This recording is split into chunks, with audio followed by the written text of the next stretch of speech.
സംസ്ഥാനത്തുടനീളം മഴയും മഴക്കെടുതികളുമൊക്കെ തുടരുകയാണ്. എല്ലായിടത്തും ശക്തമായ മഴയാണ് ലഭിച്ചുകൊണ്ടിരിക്കുന്നത്. 8 ജില്ലകളിൽ റെഡ് അലർട്ട് പ്രഖ്യാപിച്ചിരിക്കുന്ന ഒരു സാഹചര്യമാണുള്ളത്.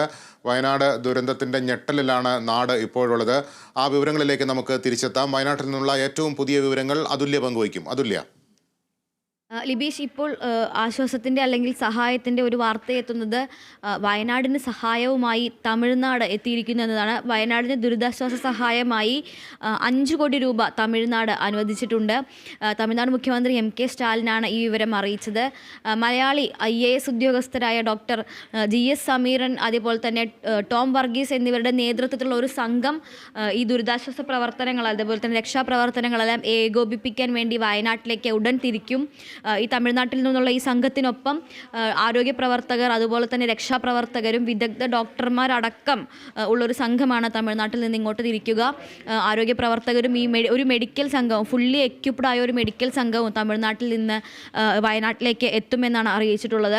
അതുപോലെ തന്നെ ദുരിതാശ്വാസത്തിൻ്റെ ഭാഗമായിട്ടുള്ള അവശ്യ വസ്തുക്കൾ, ഭക്ഷണം, അതുപോലെ തന്നെ അത്യാവശ്യം വസ്ത്രങ്ങൾ മുതലായ സാധനങ്ങളെല്ലാം തമിഴ്നാട് കൂടി എത്തിക്കും എന്നാണ് അറിയാൻ കഴിയുന്നത്. ലിബീഷ്,